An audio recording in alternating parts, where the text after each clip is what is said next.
From the heart of Dubai, where tomorrow is being built today, to the world. Welcome to the CTO Show with Mehmet. Here, we redefine technology and reimagine possibilities.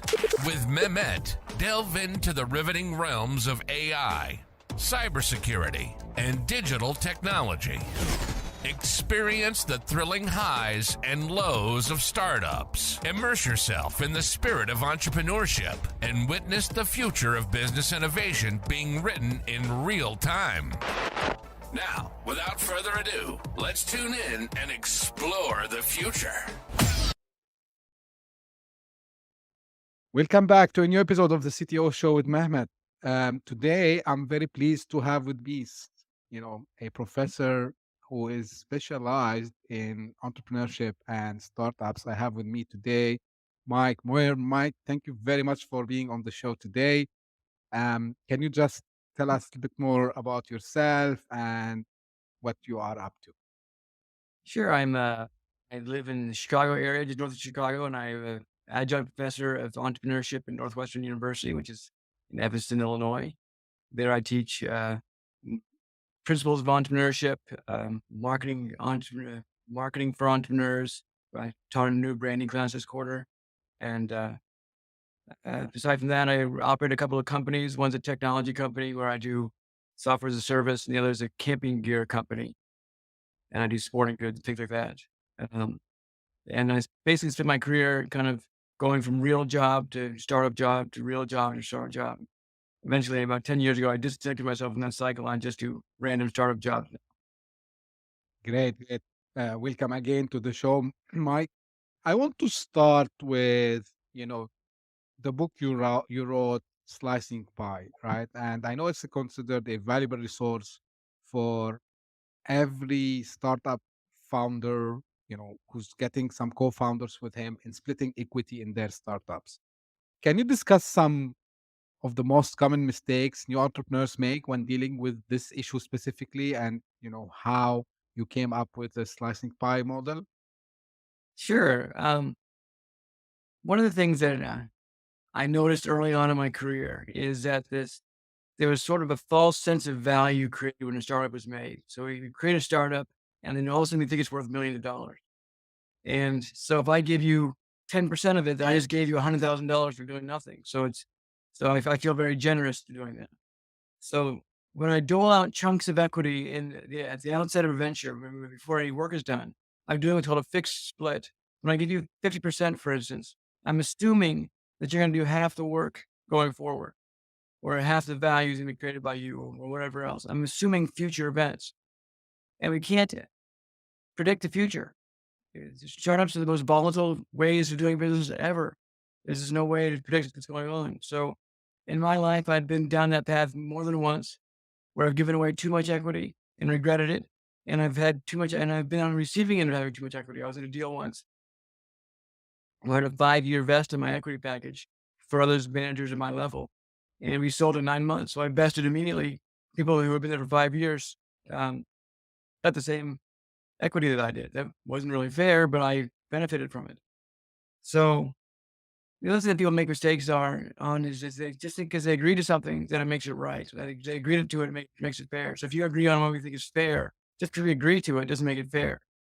So the mistakes are doing fixed equity splits out in advance of the company being formed, and then thinking that because we agreed to it, it must be fair. Yeah. So does this model, Mike, works only between founders, or can it be applied also for, when they go and do kind of fundraising? So can it be applied in the same way? Because sometimes when they startup founder goes to an angel investor, probably they will ask for equity also as well. So can they apply the same thing? There's 3 kinds of investors for the most part. The first kind are people that are in the startup that are foregoing salary and reimbursement of expenses in exchange for equity in the business. Their startup, their founders, or their partners, that people starting the company. The second type are people who invest their own money in amounts that are too small to fully fund the operation. These are called mom and dad and angel investors. And the Hmm. third type is a professional investor who invests other people's money in amounts that are large enough to fund your operation. And they're usually called VCs. The problem with giving a fixed equity amount to an angel investor who didn't give you enough money to fund your operation is you have given someone you've limited someone's exposure to whatever they invested while your exposure is left unlimited. So I might have to keep working and keep working and keep working. And I don't know if I'm getting paid or not, where you get a set amount and you give me a set amount of cash. So the right way to do it is to do a convertible note or a safe note for the angel investors so that they will convert at the same terms as the VC. Because the VC is assumed to invest enough money to fund your operation. What you don't want to do is leave parts of your operation unfunded and parts funded while you're giving very fixed chunks of equity. As long as the work, the investment is unknown, you got to keep it at dynamic. Yeah. Do you think like safe agreements are like kind of a solution for this dilemma, like about um, how much equity I would have, and how we will split that later? So that would be the solution. Yeah, so a safe agreement or a convertible note will kick the can down the road, will push the decision off until your Series A investment or you reach a break-even point where you're gonna have a reasonable valuation. Um, I don't think they're the best things in the world, but I don't concentrate on them so much. All I know is they're the state of the art with angel investing. What you want to avoid though is giving them a set amount of equity. If you give me $100,000 and I give you 10% of my business, I have implied that my business is worth $100,000 or Hmm. $1 million. So I'm setting a price for my shares, which if I give additional shares on after that point could be taxed as income, for instance. There's all kinds of problems with that. Also, when I spend $1 million and I have no more shares, I'm going to invent more cash. So it just creates a lot of problems. Yeah. A company that produces no revenue or no technology or no customers isn't worth anything. So we can't assign a word. We can't imply a valuation by giving chunks of equity away. Yeah. But now, how we can, I mean, from valuation perspective, like how to do a fair valuation, and especially if we are still in pre-revenue phase. Like if you have some revenues, maybe the formula will become easy, and if you can explain also that as well. But if I'm doing kind of a pre-seed kind of fundraising, or I'm looking for someone to be partner with me, what would be the best way to evaluate? Well, certainly if you have revenues, those revenues can be extrapolated into a valuation. If you have assets, that's hard assets, real estate that's going to be valued. If you have intellectual property that can potentially be valued, but probably not. If you have a crazy marketing snowball effect like Instagram had that you're acquiring customers like crazy, even if there's no revenue, then that can be valued. But if your Hmm. company just starting and just producing expenses, not producing income, then it's worth zero. People need to understand that companies are worth nothing and you can't divide zero by anything. So if I can give you 1,000,000 shares in my worthless company and I take 1,000 shares, I've given us the same amount of value. And you might feel wealthier than me because you have 1,000,000 shares. But for the most part, it's worth nothing. So what Slicing Pie does is it allows you to divide up zero in a meaningful way.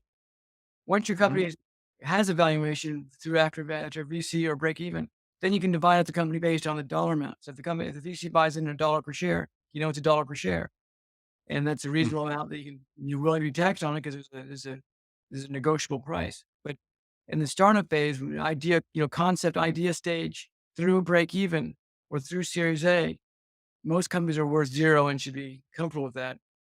We just need a mechanism for dividing up zero. Yeah. Do you think like founders, they kind have some egos when it comes to that? Oh yeah, I can remember thinking, I'm a paper millionaire. I was so rich. It's good. I did a deal with an angel investor that under certain circumstances I would be worth millions of dollars in my first ventures, and so I know how cool that was. I went to join a startup in Seattle, and my equity package shot up to over $1 million, and when I sold it, it was worthless. So there's this there's this idea that we are creating value through our thoughts. Yeah. I think that this is a good idea. I think I have an idea, so it must be worth millions of dollars because I thought of it. I have an idea for a single polarity magnet that can produce endless energy. That's a fantastic idea. Now I got to go and Yeah. engineer it and patent it and build it and produce it and distribute it and market it. And, you know, so our ideas our thoughts are not worth anything. Our Hmm. action can be worth something, but maybe not anything. So we got to get over ourselves enough to say that what we're implementing is what we're implementing. One thing that's an important aspect of slicing pie is the understanding what a fair market value is. In business, unlike anywhere else in life, everything is quantifiable in terms of dollars and cents. We can value determine the fair market value of anything. This mouse has a fair market value. This little cup has a fair market value. This pen has a fair market value. Your time has a fair market. Everything has a fair market value. I'm not magically worth more because I have deep thoughts.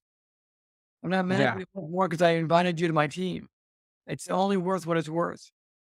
Right. And I think we need, as you mentioned, clear metrics to get this valuation. So it's either number of sign-ups, users, which could be later becoming revenue, or if they started to sell. So we need some number there, right? We need metrics to basically put Yeah, valuation. you can't value thin air. You can't value thoughts.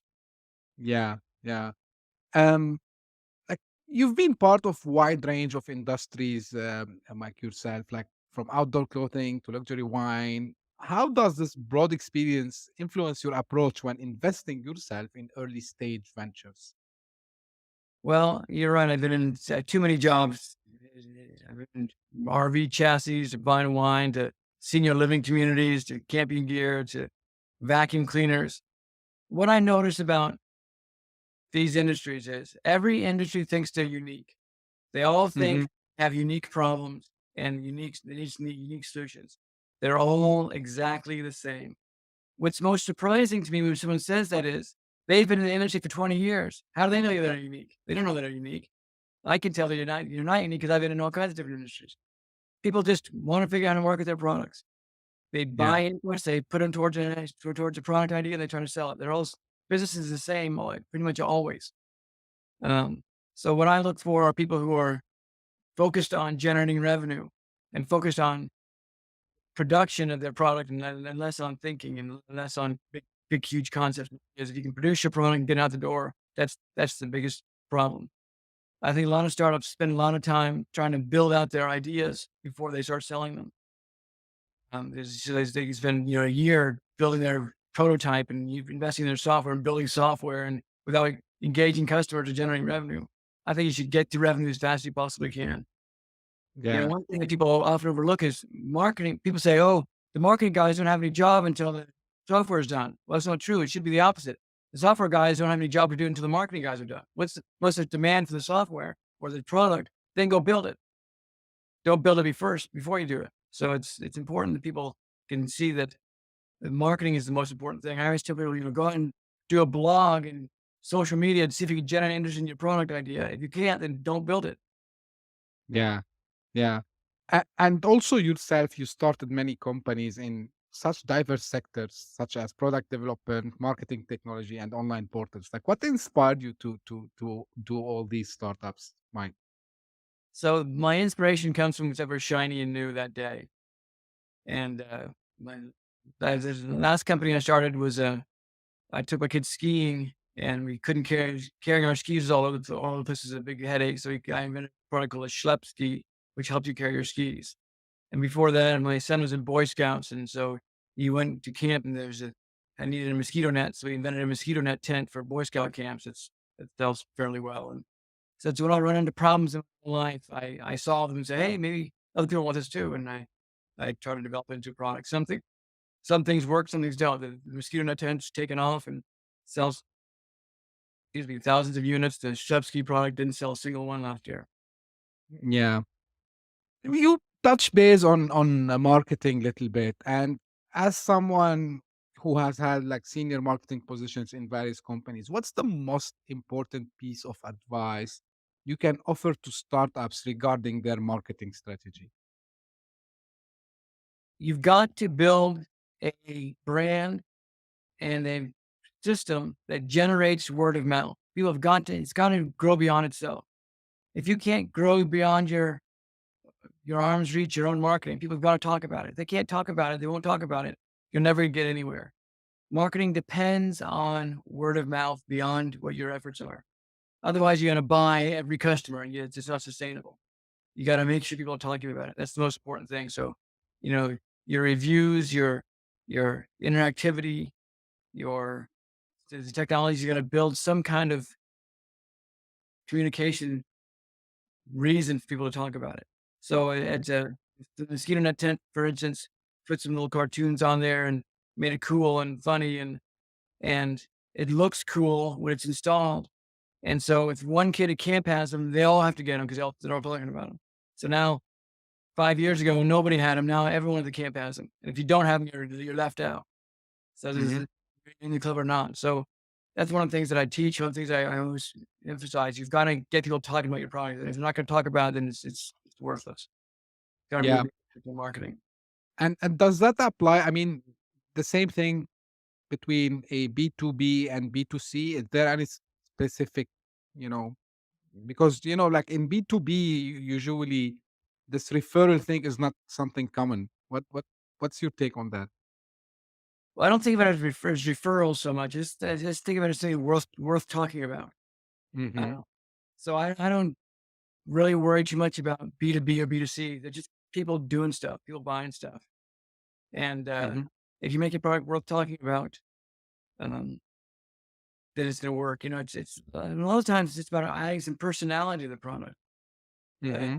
And it's just instead of making it boring. When I used to work for a financial services technology company. And one thing that our people were interested in, our buyers were interested in is investing. It was all like gambling. So gambling was interesting. Las Vegas was interesting. Horse racing was interesting. Dog racing was interesting. We actually had a dog trainer. The company was called Hyperfeed Technologies. So we got a dog trainer to change a dog's name to Hyperfeed. And then we started promoting Hyperfeed success within our software. And that was really remarkable. Here we have a boring trading technology that every once in a while Hyperfeed up here when left day. Hyperfeed. So it's about giving a little personality to things that will go a long way. And people say, hey, look, have you checked out Hyperfeed? And next thing you know, they're talking about it to their colleagues next door. Yeah. Saying, Now, yeah.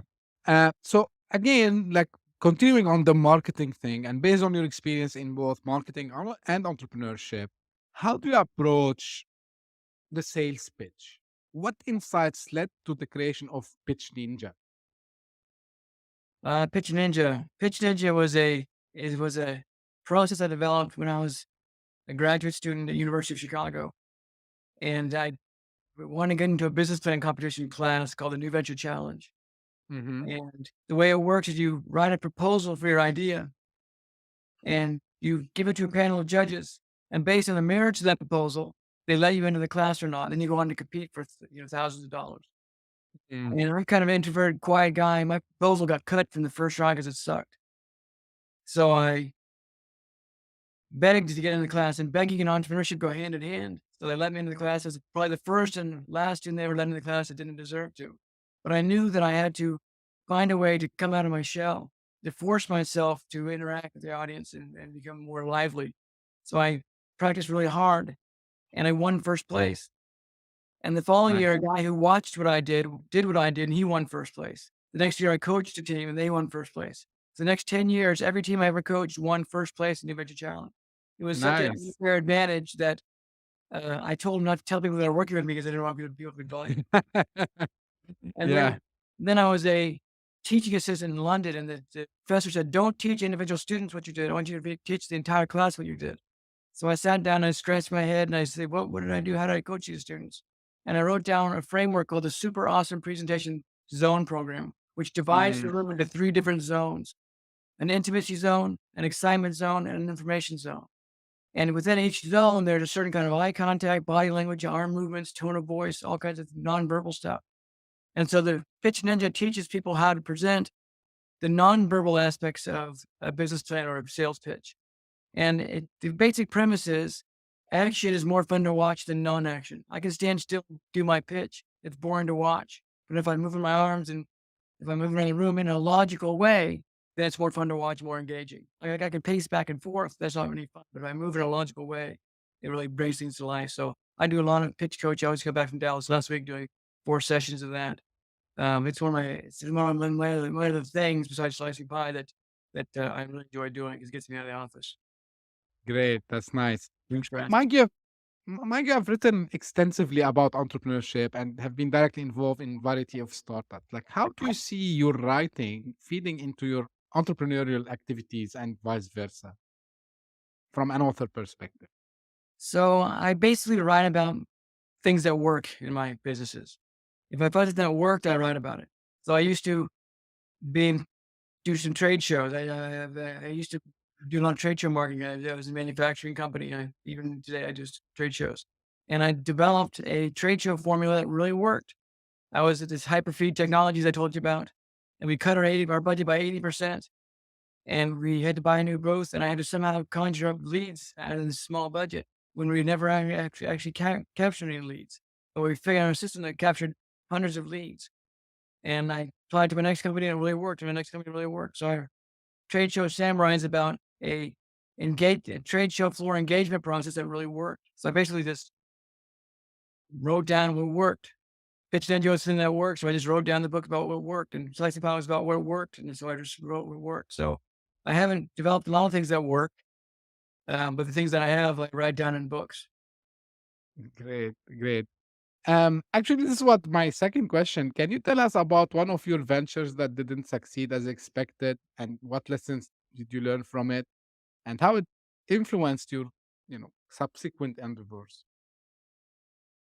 Well, I had an idea for a commenting app. We could comment on any website. And I hired a developer, gave him 35% of the equity for Hmm. doing this. And he took months and months and months and months to work on the software. And finally said, I can't do this. I don't want any part of it. And so I took the equity back and they had no product. It was delayed 6 or 8 months. So I found another developer to do it. And I thought this is such a big project that he needed a bigger chunk of equity. So I gave him 70% of the equity to make the product for me. And then a week later, he came back and says, done. And neither was done. So I give this guy 70% of the business, and I had to do all the marketing, all the investment, all the sales, so I had to do all the work. All he did was make the software.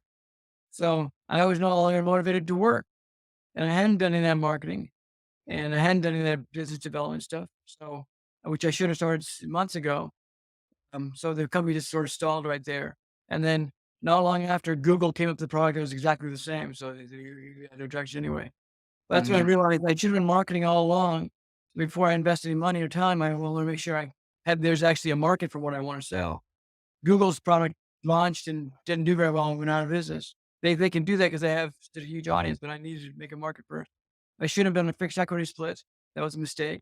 I shouldn't have given them such a big chunk of it. That was a mistake. I should have had a better understanding what the technology was. That was a mistake. So these days, I pay much more attention to what the equity is, what the technology looks like. I'm not a technology person, but I know enough about technology. I have a rough idea how long things should take, and I can tell if someone's doing a good job or a bad job, and so I can look under the covers and have a reasonable expectation. But that was an experience that really put me on a path to making some better decisions. I was also in a company once where the CEO was changing the we were changing the LLC agreement every time somebody new joined the company. Every time someone joined the company, they'd sign the LLC agreement and they'd make changes, and I had to sign it too. And we raised $5 million on a half-written business plan and a PowerPoint deck. And I left the company on a good terms, in which case my shares would vest, and my shares did vest in the company. But he had one clause in the operating agreement that allowed him to buy him back for basically nothing. And then he turned around and he sold it for probably millions. So this is something we had agreed to. My lawyer looked at it and we agreed to it. Doesn't make it fair. And so experiences like that, you really get burned either by making bad decisions or making stupid decisions. it allows somebody else to benefit at your expense. So I don't want that to happen to me anymore. So I make sure I don't do those kinds of deals anymore. Hmm. I want to go back to the slicing pie now. If someone want, I mean, like, I believe is the book enough, Mike, for implementing the slicing pie method, or like do you run some workshops for that? So slicing pie for me is a model that works, and I spend most of my time educating people on how it works. So the book is the Slicing Pie Handbook. There's a book called Slicing Pie that came out in 2010, 12. And a few years later, it's the Slicing Pie Handbook.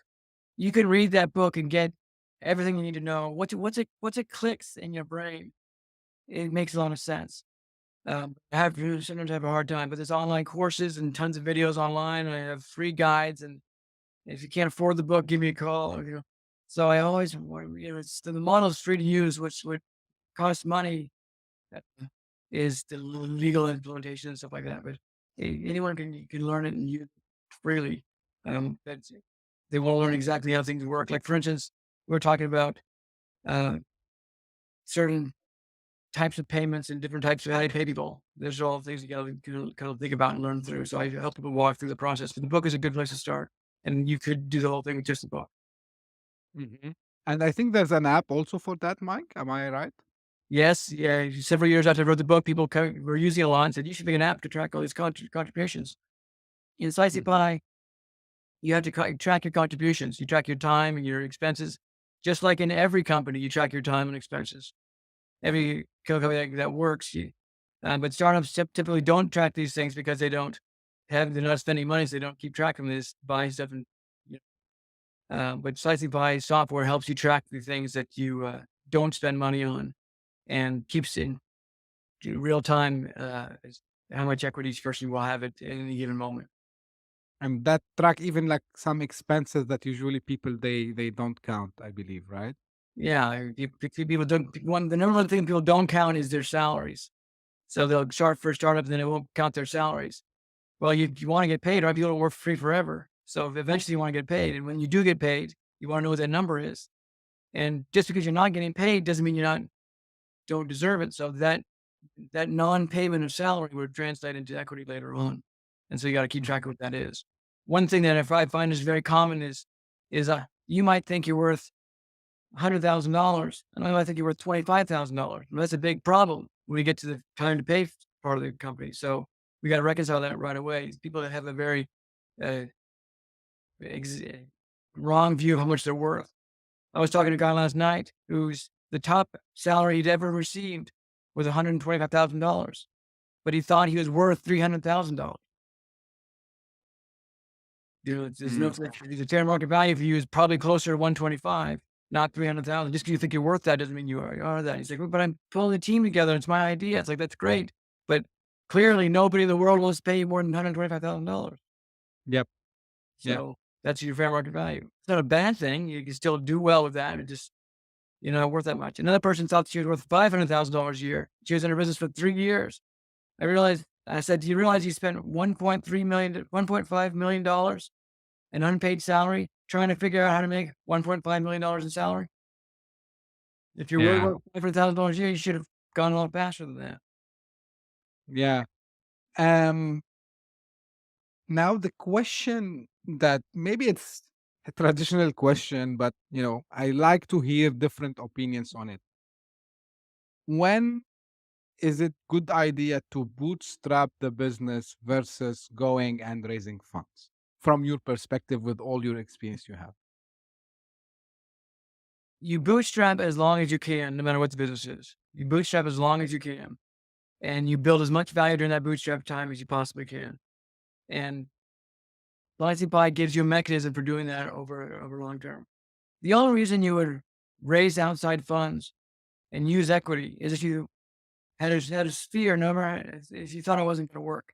Equity means I don't think this is going to work, so I'm going to distribute my risk. If you knew it was going to work, then you just take debt out. You just take loans out. If I knew my business was going to work, I'd mortgage my house and sell my cars and drain my kids' college savings, and I'd put it all in. But because I think there might be a chance it won't work, I want to spread my risk out. So do as much bootstrapping as you can till you know it's going to work. You have a good feel for whether it's going to work or not. And then once you know it's going to work or not, then you can spread your risk out appropriately. But, Mhm. go out and race to raise money, and it makes them kind of stupid. I told you earlier, I raised $5 million in a half-written business plan and a PowerPoint deck. That was too much money. We raised too much money. Our next closest competitor raised $150,000 and did Mhm. much better than us. Um, so it's bootstrap as long as you can, and try to convince yourself that you're onto something before you raise money.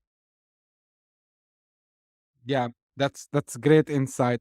Um, any like we're coming to the end, Mike. Like, what you can tell fellow entrepreneurs, young entrepreneurs who they just want to start now. They are very excited. So, what you would tell them at this phase? They are just coming out of college. Maybe they dropped and they found a good idea. So, what you tell them? Well, I'll tell them what my elders told me when I was that age that I didn't listen to, is to go learn on somebody else's dime. Go learn the business. So go if you have an idea that's in the automotive business, don't start your idea. Go join an automotive company and form relationships and for getting to know suppliers and buyers and investors and get to know people first. Learn the business on somebody else's watch.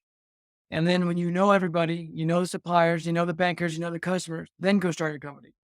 Mm, So I didn't take that advice. I thought, well, I can do it better than anybody else, but I had to go out and find the suppliers, go out and find the buyers, go out and find those people first. Make sure you know the market first. Make sure that the market is easy to reach, either because you call them on the phone or you got their email list or you're part of the market. But I mean, my uncles and advisors told me, go take a job with a company that did what I wanted to do. And that's what the advice I'd give them. So go work in the industry you want to pursue. And if your startup idea is good, it'll be there when you're done. yeah. So at least they will build the network, right? So they can start to find audience later on. Um, yeah, I think it's it was very insightful. By the way, where people can find more about the slicing pie, Mike? I'm gonna put that link in the episode comment. By the way. Slicingpie.com. Oh, that's easy. I will put guys this link in the episode description. Mike, I have at the end a very funny question. Like, what have you wished that I asked you, and how do you answer it? Anything that you wished I asked you?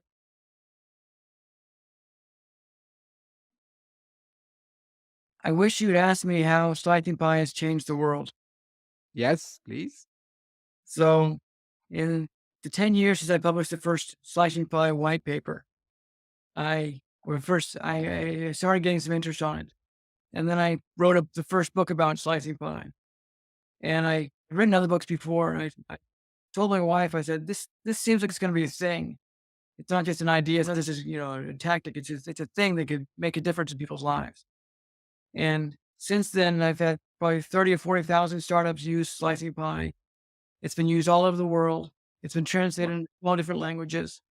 I've Wow. never once heard a company fail because of slicing pie. I never heard once of an equity failing because of slicing pie. And it just sets people free in terms of how to manage their equity and partnerships, and gives immense clarity to what that problem is to solve. So if you're facing a startup company and you're struggling with how to divide up equity, Slicing Pie will give you the complete, honest, fair answer. And it's really been amazing to watch it, uh, you know, make a difference in people's lives. My challenge now is getting the word out, and podcasts like this are helping do that. Yeah, that's great, fantastic. I would say because like really, it's like making impact, and I can feel your passion about it because you are able to save startups from going in a wrong direction and thrive, right? Our lives matter. Yeah. That's great, Mike. Actually, it's just for the sake for the audience, whether you are watching this or you are listening to this. So we are planning in the future like to have a separate workshop for the slicing pie with Mike. So stay tuned for this. We will announce it. I will put it on my social media very soon, and also you'll hear about it. Um, you know, through the through the podcast also as well. So stay tuned for that. Mike, well, thank you very much for being on the show today. I really enjoyed the discussion. Tons of experience you have. And I'm sure that everyone, I advise you to go and read the Slicing Pie, guys. Like it's a method which is really, when Mike told me about it, it was like first what's this one? And when he, you know, tried to explain to me, and I got it immediately. It's really something mind blowing for someone who's just starting up. So you'll save your money. You will get more insight about how you can manage the finances of your company and your startup, I would say. Well, as usual, if you have any question for me or for Mike, you can reach out to me. And Mike, I will put his social media handles, like the LinkedIn profile. I'll put the link for the Slicing Pie also as well. If you have questions for us about this episode, you can reach out to me or to Mike. And if you have feedback about the show in general, you can also reach out to me. As usual, I say by email, LinkedIn, or Twitter. And if you want to be guest also like Mike today, you can also reach out to me. I would be more than happy to discuss this. We can arrange, settle a time and a date, and then we can do a recording similar to this one. And as usual, we will meet in the next episode. Thank you very much and see you soon. Bye bye. Thanks for having me. Hit that subscribe button, share the show with your tech-savvy friends and fellow entrepreneurs, and leave us a review on your favorite podcast app. Your support means the world to us.